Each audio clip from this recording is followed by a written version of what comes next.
নমস্কার বন্ধুরা, আজকে দেখুন নীলিমার রান্নাঘরে পেঁপে আর আলু দিয়ে সয়াবিনের কারি। পেঁপে আর আলুগুলো একটু ভেজে নিচ্ছি, ভেজে নিয়ে এবার নামিয়ে ফেলবো। ভাজা ভাজা হয়ে গেছে, এবার আমি নামিয়ে ফেলবো।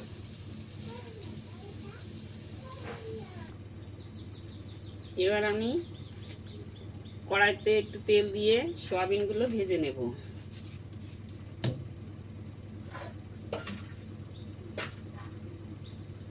সয়াবিনগুলো ভেজে নেব।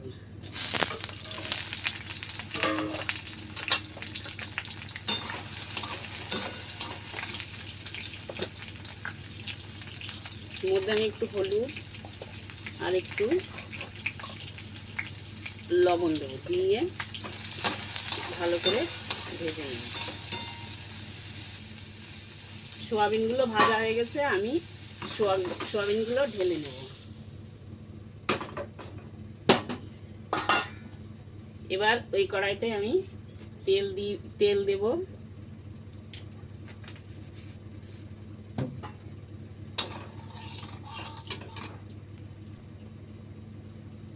তেলটা গরম হয়ে গেছে, ওর মধ্যে আমি জিরে, শুকনো লঙ্কা, একটা তেজপাতা ছিঁড়ে দিয়ে দেবো।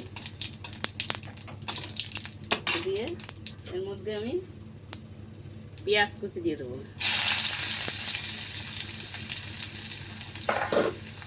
পেঁয়াজ কুচি দিয়ে একটু ভেজে নেব। এবার আমি এর মধ্যে দিয়ে দেবো আদা রসুন বাটাটা বেটে রেখেছিলাম, ওটা দিয়ে দেবো।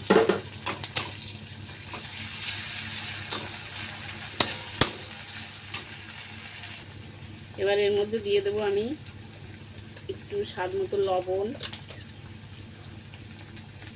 হাফ চামচ হলুদ, 1 চামচ জিরের গুঁড়ো, এবং এই ঝালের জন্য দিয়ে দেবো চেরা কাঁচা লঙ্কা। দিয়ে নাড়াচাড়া করব। এর মধ্যে আর রঙের জন্য দিয়ে দেবো আমি একটু কাশ্মীরি লঙ্কার গুঁড়ো, 1 চামচ মতো কাশ্মীরি লঙ্কার গুঁড়ো, আর একটু জল দিয়ে আমি করতে থাকবো। এই মশলার মধ্যে আমি দিয়ে দেবো 2-1 দানা চিনি।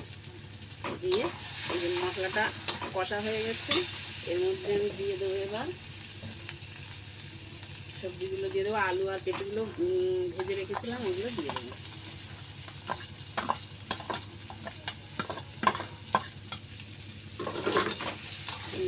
দিয়ে এবার সোয়াবিনগুলো দিয়ে দেবো। দিয়ে আমি ভালো করে মিশিয়ে নেব। এবার এই সবজির মধ্যে দিয়ে দেবো আমি একটু মিট মশলা, বেশি দেবো না। এবার আমি ভালো করে মিশিয়ে নেব। সব মশলা দিয়ে সব সবজিগুলো কষানো হয়ে গেছে, এবার আমি জল দেব।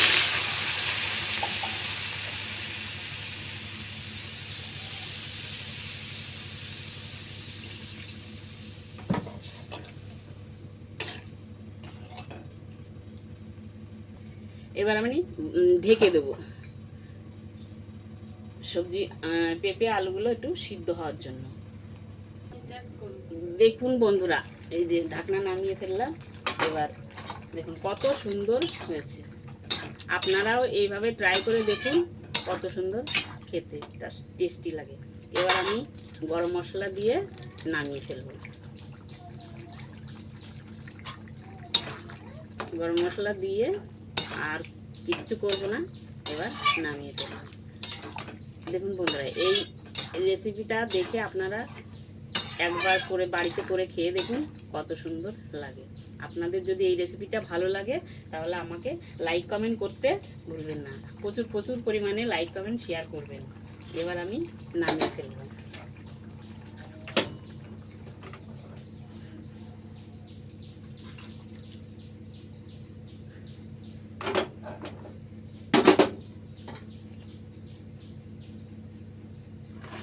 রান্নাবাড়ি